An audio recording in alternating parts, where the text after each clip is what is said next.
Je suis architecte de formation, je n'ai jamais été inscrite à l'ordre et comme beaucoup d'autres, on fait partie d'une marge de cette profession. Ça fait à peu près depuis les années 90 qu'on existe en tant que, on peut dire, groupe organisé nationalement. Parce qu'on s'est organisé, on a mis à peu près, on a mis 15 ans à s'organiser, ça y est, on a une association nationale qui s'appelle Superville. Donc on est des architectes médiateurs, des architectes de quartier, des architectes médiateurs et on fait des petites choses mais surtout avec beaucoup de méthodes.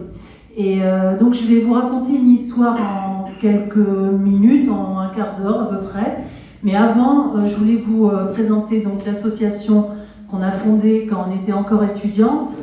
Donc l'origine de cette association, c'est de se dire qu'il n'y a pas d'architecture démocratique sans pédagogie. En fait, on a été nombreux à arriver dans les écoles d'archi dans les années 90 en n'ayant aucune idée du métier. On est venu pour le champ, pour la discipline architecturale, parce qu'elle était transversale et qu'elle faisait appel à la fois aux arts, aux sciences, aux techniques et aussi à la politique. C'était une façon de transformer la société, d'avoir un projet de société. Et on s'est retrouvés au sein d'un mouvement national d'étudiants en 95, et ça a donné lieu à beaucoup d'associations au début des années 2000, mais dans toute la France. Et on se connaissait, puisque déjà pendant le mouvement étudiant, on se rejoignait tous les 2 mois. Et donc, on pouvait se compter à l'époque, au début des années 2000, on se connaissait tous dans la France. On avait créé des associations loi 1901 en essayant finalement de faire ce qu'on voulait défendre, fabriquer autrement. Et donc fabriquer, ça voulait dire quoi? Ça voulait dire aussi générer de la commande. Parce que fabriquer autrement, c'était le faire avec les premiers concernés. Et il faut que j'ajoute quand même que nous, à Didactica, on dit qu'on a un public cible. C'est-à-dire qu'on travaille dans les quartiers pauvres. On travaille pour ceux qui ne peuvent pas se payer d'architecte, qui ne choisissent pas là où ils habitent, et donc on est un peu les architectes aux pieds nus aussi, ça a été d'autres expressions dans les années 70 qui ont été utilisées. Voilà, donc ça c'est pour la présentation de Didactica, mais quand même vous dire aussi, avant de passer à la petite histoire d'un projet d'architecture qui s'est fait avec donc les premiers concernés, à Montreuil-sous-Bois, en Seine-Saint-Denis, je voulais quand même rajouter qu'on a des fondements théoriques, parce que qui dit pédagogie dit méthode et outils. Et donc on s'est pas mal formé au sein d'un mouvement, lui aussi qui se disait un peu révolutionnaire, un mouvement de pédagogie qui s'appelle la pédagogie institutionnelle et qui était relié à un mouvement au sein de la psychiatrie, parce que tout ça a à voir avec quand même le bien-être de nos sociétés occidentales. Donc c'est la psychothérapie institutionnelle. Et ces deux mouvements ont été créés dans les années 50, après-guerre, après les fascismes et même pendant, parce qu'en Espagne il y avait encore le fascisme espagnol.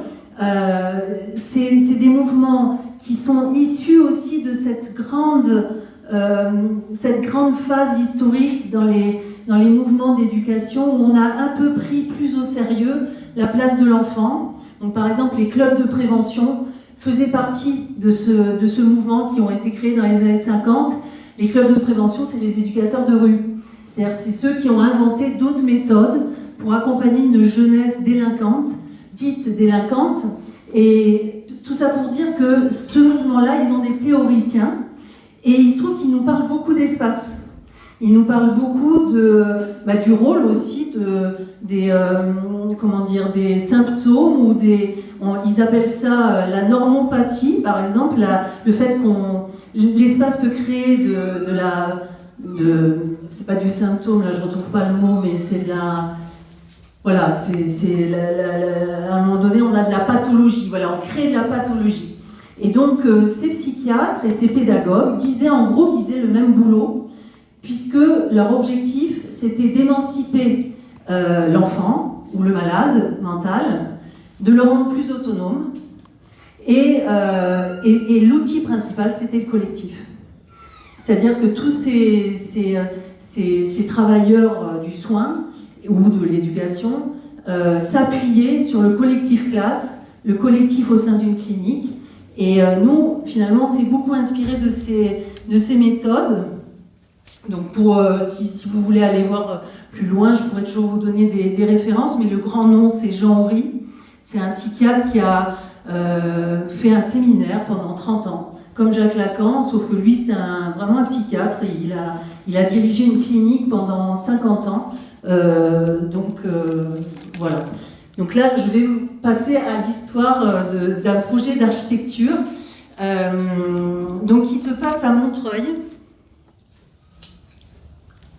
mais pas dans le bas, dans le haut, c'est-à-dire dans la périphérie de Montreuil. On est loin de tout. On est dans des quartiers complètement désenclavés, enclavés, pardon. Il n'y a pas d'équipement. Ça fait 30 ans qu'un tramway doit arriver. Et il y a des parcelles en attente de ce tramway, donc depuis 30 ans, et qui, évidemment, sont l'objet de mésusages, de décharges sauvages à ciel ouvert. Donc j'habite ce quartier. Je suis arrivée en 2015, et mes voisins avaient déjà vécu en 2012 le fait que des clôtures étaient tombées, et on avait découvert ces décharges. Et alors c'est des habitants, mes voisins, pour vous situer le quartier en question, c'est un quartier qui est le plus pauvre de Montreuil, mais il y a toute une petite partie avec des petits pavillons. Donc ça, c'est mes voisins, c'est-à-dire que c'est plutôt la classe moyenne supérieure qui achète des petits pavillons en faisant leurs enfants à cet endroit qui est très campagnard de Montreuil, mais l'extrême majorité des habitants habitent en HLM, sont vraiment en situation... Alors j'ai pris quelques chiffres que je voulais vous transmettre quand même. Donc c'est des quartiers où un tiers des habitants sont sous le seuil de pauvreté, près de 40% des enfants sont considérés comme vulnérables, donc en grande difficulté scolaire, un tiers des familles sont monoparentales, et 6 ménages sur 10 résident dans le parc social. Mais il y a ce mélange, il y a mes voisins et qui ont le pouvoir de dire stop aux déchets. Ils interpellent la mairie, ils interpellent la communauté de communes, ils se plaignent au conseil de quartier, c'est des propriétaires, donc c'est eux qu'on voit dans les conseils de quartier, mais ceux qui habitent le logement social, on ne les voit pas, ils ne sont pas sur ce sujet de l'urbanisme. Donc ça, c'est important pour moi de vous le dire dès le début. Donc voilà, donc on a créé, donc juste pour vous situer, oui, parce que là je vous ai mis la situation du site, donc vous voyez l'emprise du tramway qui doit arriver depuis 30 ans, et les parcelles en bleu, c'est celles qu'on a occupées, donc à partir de 2020, donc comme là je vous disais, les balus, en fait, les clôtures sont tombées une nouvelle fois, et là, moi, j'étais arrivée dans le quartier. Donc, ils m'ont demandé de les rejoindre, mais je leur ai dit que, moi, j'avais une association qui se préoccupait de démocratie, et que je n'étais pas comme eux, une habitante en colère. Par contre, j'avais la possibilité de les accompagner sur une démarche de projet, en leur disant que, par contre, pour moi, l'enjeu, c'était d'élargir le collectif, parce qu'il y avait quand même une homogénéité sociale au sein de ce collectif. Donc on était tous blancs, on était tous... alors moi je ne suis pas propriétaire, mais la plupart étaient propriétaires. Tous mettent leurs enfants dans les écoles privées. Et je leur ai dit, nous à Didactica, on défend l'intérêt public, on travaille avec les collectivités, on est financé par l'État, par la région, par le département pour faire de l'éducation. Nous, on va s'adresser plutôt aux écoles, aux collèges du quartier. Ça ne leur posait pas de problème. Mais c'est ça la démarche, c'est qu'on leur a proposé de les soutenir dans cette revendication qu'il ne fallait pas laisser faire, laisser ces parcelles sans rien faire. Donc, à savoir que ces parcelles appartiennent à l'État, donc gérées par GPA, et on a réussi donc en 2020 à faire nettoyer ces parcelles par GPA et on a proposé donc une convention d'occupation précaires, avec une démarche pédagogique qui permettait d'aménager cet espace en attendant le tramway.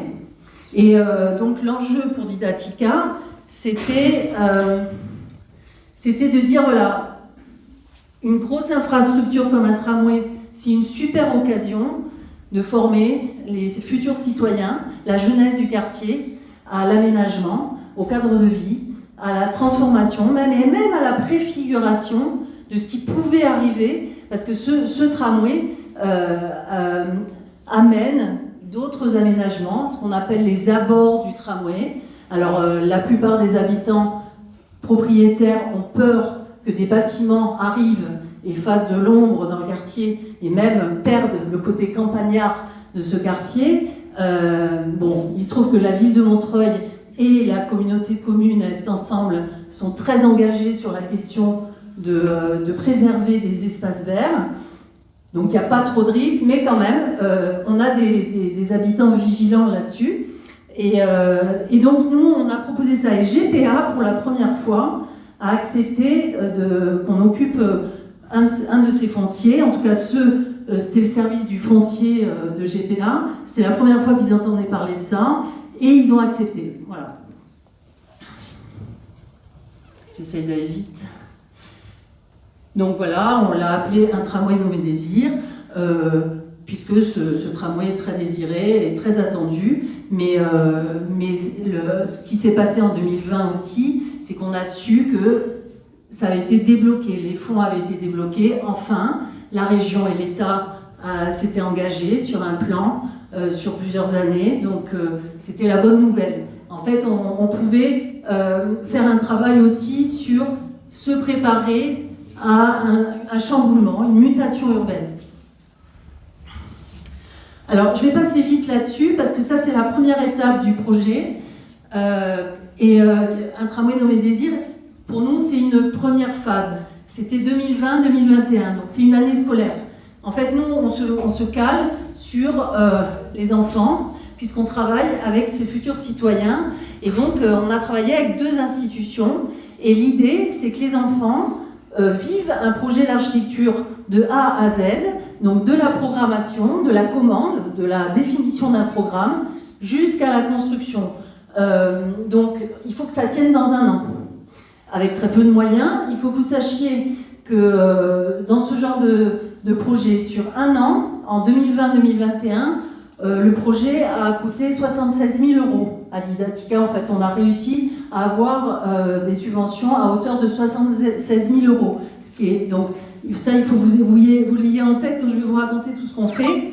Parce qu'au niveau du temps, je vous entendais cet après-midi parler des temps financés ou pas. Nous, on n'est même pas sur ces sujets parce qu'on a décidé de faire un métier qui ne gagne pas. On gagne très peu.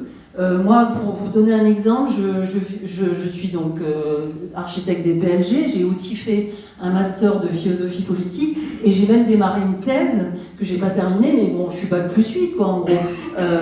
Je suis au SMIC depuis, j'ai 50 ans, mais ça me va, c'est un choix. Mais au SMIC, et puis quand je peux être payée. Donc le chômage m'est très utile, parce que je peux vivre avec ça. Mais donc avec le gouvernement Macron, c'est un peu plus compliqué, parce que le chômage me permet de monter les projets, parce que je ne peux pas financer le montage du projet. Quand je vais chercher de l'argent pendant un an, je ne suis pas financée. Voilà. Donc ce projet, je vais aller vite, mais c'est juste pour... Je vous ai fait ce panneau, parce que c'est énorme. C'est énorme, c'est 3 groupes d'enfants, donc une vingtaine d'enfants par groupe, 60 enfants qui vivent tout le processus. Ils doivent passer en assemblée citoyenne 2 fois pour présenter leur proposition de programme. Donc, alors là, les assemblées citoyennes de quartier, on peut rire, hein, mais c'est des vraies assemblées, c'est-à-dire qu'il y a des élus, il y a le premier adjoint au maire qui est à chaque fois là, il y a parfois le maire il est toujours là à l'inauguration, mais on a au minimum 3 à 4 adjoints qui sont là à toutes nos assemblées citoyennes. C'est une autre initiative, hein, ils ne sont pas obligés de venir. Ils nous donnent très très peu d'argent. On a 4 000 € sur un an, hein, de la mairie de Montreuil. Donc la mairie de Montreuil accompagne, mais plutôt d'une façon, parce que c'est des citoyens, ils veulent voir un peu ce qui se fait dans ce quartier, parce qu'il ne se fait pas grand-chose dans ces quartiers-là. Et les assemblées valident et même débattent sur les propositions des enfants. Et la deuxième assemblée, donc la première c'est sur la programmation urbaine, et la deuxième c'est sur les conceptions, les pistes de conception, les formes spatiales. Et donc sur ces formes spatiales, on discute sur les aménagements des formes et même des usages. Tout ça pour vous dire que je vous ai mis quelques chiffres. Les numéros du journal, le journal c'est le récit du projet tout au long de l'année scolaire. Et cet outil de journal, on l'a distribué tout au long de l'année, tous les 2 mois à peu près. Il fait 8 pages, il est dense, il raconte finalement un processus architectural, de création architecturale. Alors petite, on est vraiment des petits, nous on n'est pas dans le dur, hein. On est sur des petites architectures, sur des micro-architectures. Il me reste quoi, 4 minutes? Bon, je suis un peu trop longue. Alors, alors, vous avez des images pour vous rendre compte, ça c'est juste la phase chantier. Je vous ai évité toute la phase atelier parce que je vais vous montrer pour l'année 2024-2025 plutôt la phase atelier. Donc là, ce qui a été voté en assemblée citoyenne, c'est une tyrolienne qui a été proposée par les enfants, mais qui a été vraiment plébiscitée par les acteurs du quartier, hein. Même les élus ont voté. Donc la tyrolienne démarrait par une tour d'observation que vous voyez là, qui n'est pas terminée.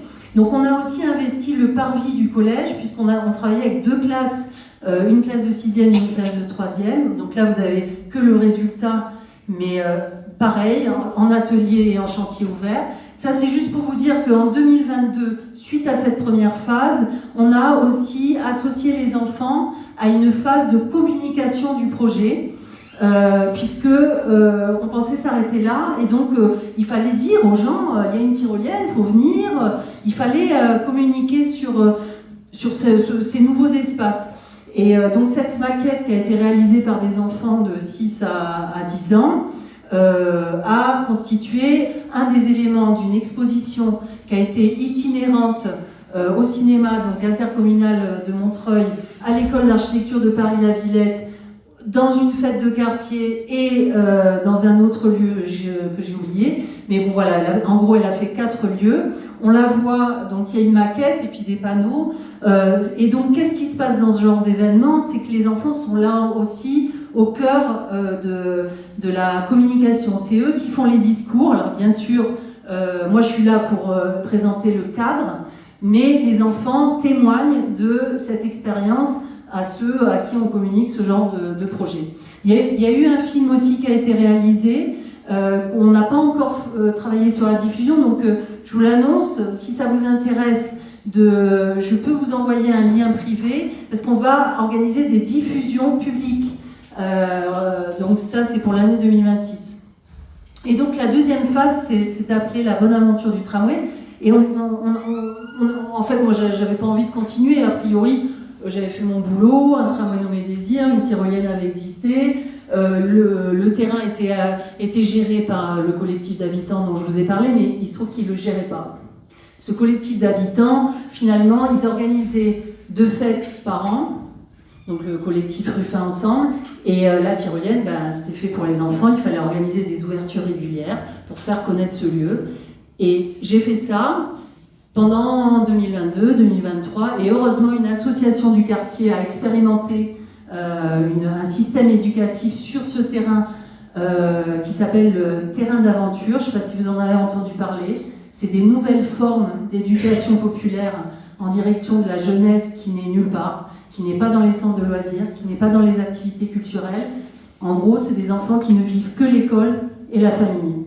Et donc ces enfants-là viennent dans les terrains d'aventure et on a donc accueilli cette proposition d'une association de quartier, mais qui finalement a fermé. Et donc Didactica s'est aussi retrouvé à faire perdurer ce terrain d'aventure pour le faire valoir, parce que le but c'est de partir de cette expérience, mais ça dure. Et ça, on a déjà mené ce genre d'expérience à Aubervilliers. C'est des projets qui durent 6 à 7 ans pour après pouvoir se retirer. Donc rapidement, donc on avait la parcelle que vous voyez, bon, on ne voit plus la parcelle de Intramonomé-Désir, elle était un peu plus grande que ce que vous voyez ici, mais on a réussi à obtenir une nouvelle parcelle pour déplacer la tyrolienne parce qu'elle se trouvait sur l'emprise du tramway. Et donc, voilà, on a eu beaucoup d'articles évidemment dans le journal. Le but, c'était aussi de transmettre à la communauté montreuilloise tout ce qu'on faisait pour qu'ils viennent, pour qu'ils soient sensibilisés à ces démarches. Et donc, on est reparti sur un chantier de tyrolienne, puisque la tyrolienne, on l'a déplacée en fait. Voilà, donc ça c'était le chantier de 2024. Et on a repris exactement la même démarche qu'en 2020-2021, une démarche avec cette fois-ci trois institutions d'éducation, une école élémentaire, un centre de loisirs et un collège, et rebelote, on a continué à aménager le quartier. Donc on avait deux espaces toujours, la friche de la Bonaventure où on continuait à aménager, et le parvis du collège qui pouvait être amélioré. Donc on a travaillé pareil pendant 1 an avec ces 3 groupes. Donc là je vous montre juste la première phase de diagnostic et de programmation avec les enfants. Donc programmation là, les enfants de CM1, CM2 qui étudient le parvis tel quel, pour après pouvoir faire des propositions d'aménagement, de la programmation. Donc oui, juste je vous ai mis cette photo parce qu'on a fait tout un travail, on met en fait dans la pédagogie institutionnelle, l'un des moteurs aussi c'est de la responsabilisation des enfants dans l'apprentissage des savoirs et des savoir-faire. Et donc pour les rendre responsables, ils engossent des métiers. Ça rejoint aussi Freinet, parce qu'évidemment toutes ces pédagogies actives sont issues de ce grand révolutionnaire qui était Célestin Freinet, et qui en fait responsabilise sur aussi vraiment sur je suis responsable de tel métier, donc enquêteur, là pour l'histoire dans le quartier, on a interrogé un ancien du quartier, ça peut être aussi urbaniste pour faire justement une maquette du quartier, on a aussi donc maquettiste, scribe, garder des traces, voilà, constructeur, concepteur, etc. Donc ça c'est le terrain d'aventure dont je vous parlais. Donc le terrain d'aventure, je vais pas m'étaler parce que c'est un autre sujet. Donc là, je vous ai mis les affiches des assemblées citoyennes où on a cette année pour la première fois associé des étudiants de l'école d'architecture de Paris-la-Villette. Donc voilà, même chose, les enfants sont au centre, c'est eux qui présentent tout. Donc la deuxième phase de co-conception des aménagements. Donc ça c'est juste pour que vous ayez vous voyez que les enfants sont vraiment dans des démarches de travail, ils sont très pris au sérieux et dans leurs propositions, ils impressionnent énormément les urbanistes de la ville, les élus, parce qu'en fait c'est très intelligent ce qu'ils proposent quand on leur donne les moyens de faire des propositions. Donc là, étude de référence architecturale et urbaine. Ils ont donc ce qui a été voté, c'est une cabane dans le marronnier. Donc ils ont dessiné le marronnier sous tous ses angles.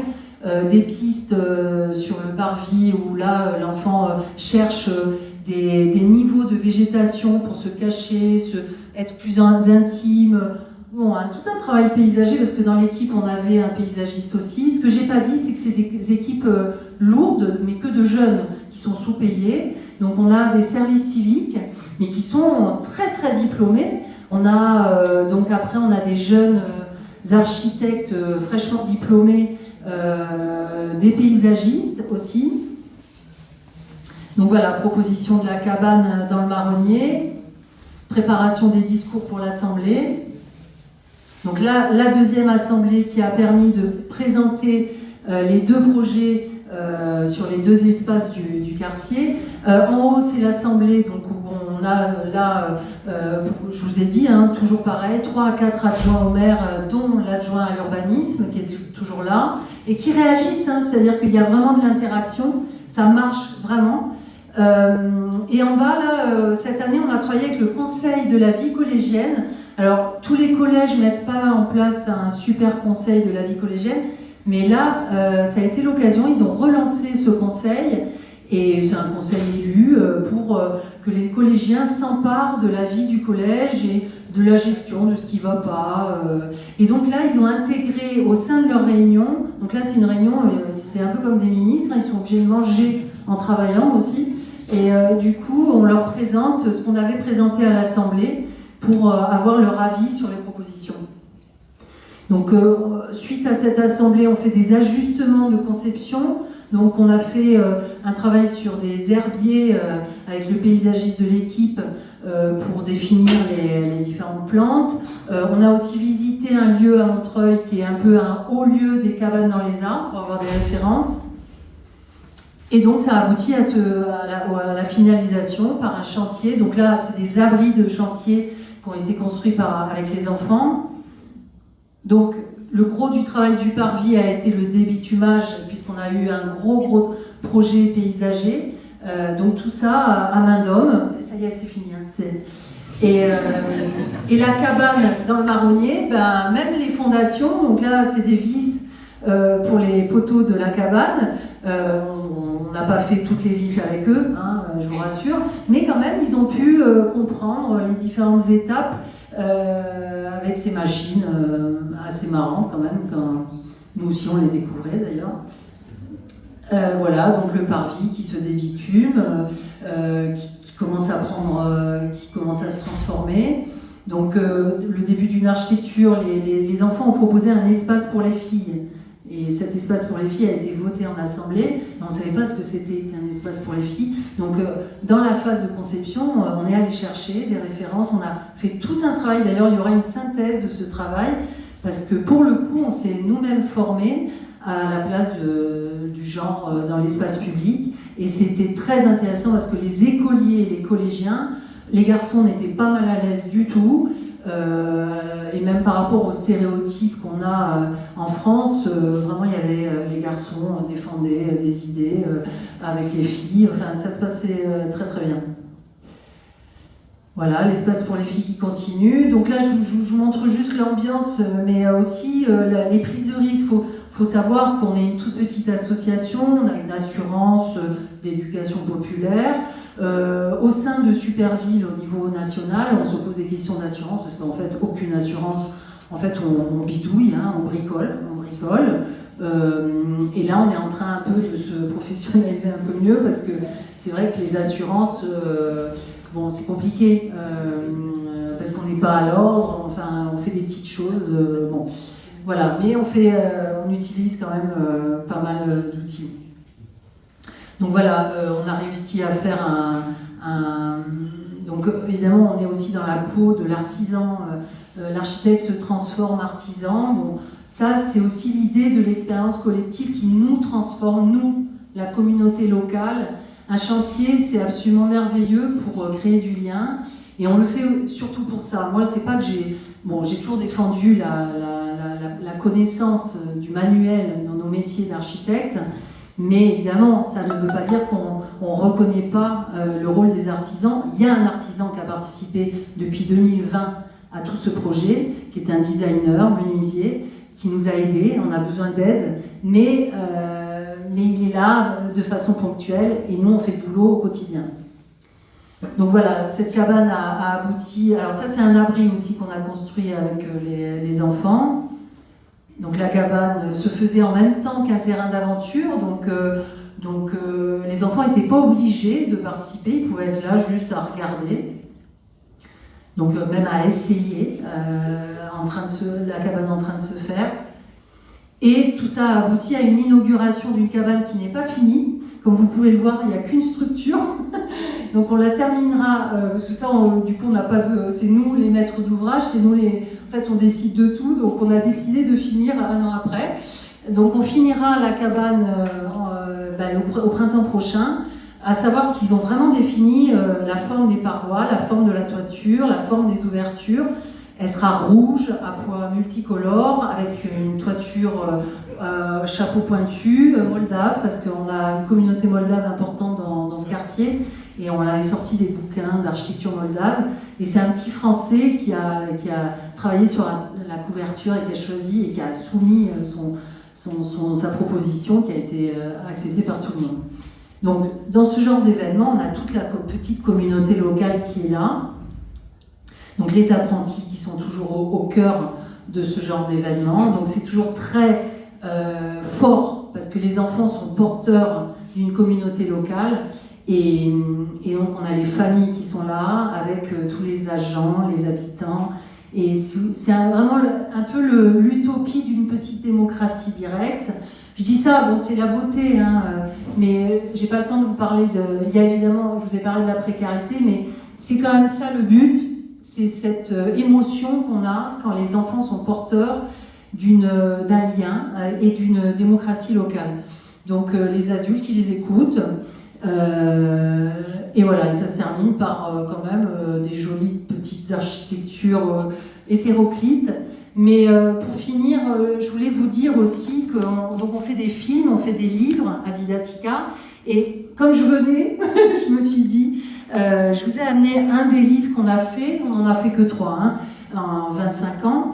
Mais c'est un livre qui peut vous intéresser. Ça s'appelle « Construire quoi, comment ? L'architecte, l'artiste et la démocratie ». Et c'est des actes de rencontres nationales qu'on avait organisées en 2007. Donc on était une trentaine d'intervenants, à la fois des collectifs d'architectes, mais aussi des collectifs d'artistes, parce que beaucoup d'artistes font ce qu'on fait dans l'espace public, se relient aussi avec les architectes. On travaille énormément avec les artistes qui font des interventions dans l'espace public, et des chercheurs, bien sûr. Donc ce livre a bénéficié aussi des résultats d'une thèse de doctorat sur l'émergence de cette nouvelle professionnalité des architectes qui est toujours à la marge, mais petit à petit, on se rapproche du noyau parce qu'on commence à être un petit peu reconnu depuis une quinzaine d'années. On a mis à peu près 10-15 ans à être dans les revues d'architecture, à être invité dans les institutions culturelles de l'architecture. Je vous dis ça, c'est parce qu'on pense vraiment qu'on peut travailler avec les architectes qui sont dans le dur. Nous, on les appelle comme ça, ceux qui bossent dans le dur. Et nous, on pourrait... En fait, c'est un nouveau métier, c'est pas du tout le même que le vôtre. C'est le travail de médiation. Et on pourrait imaginer que sur des grands projets, les architectes médiateurs, les architectes pédagogues puissent accompagner les maîtres d'ouvrage dans la définition de la commande et les maîtres d'œuvre dans la co-conception. Merci à vous.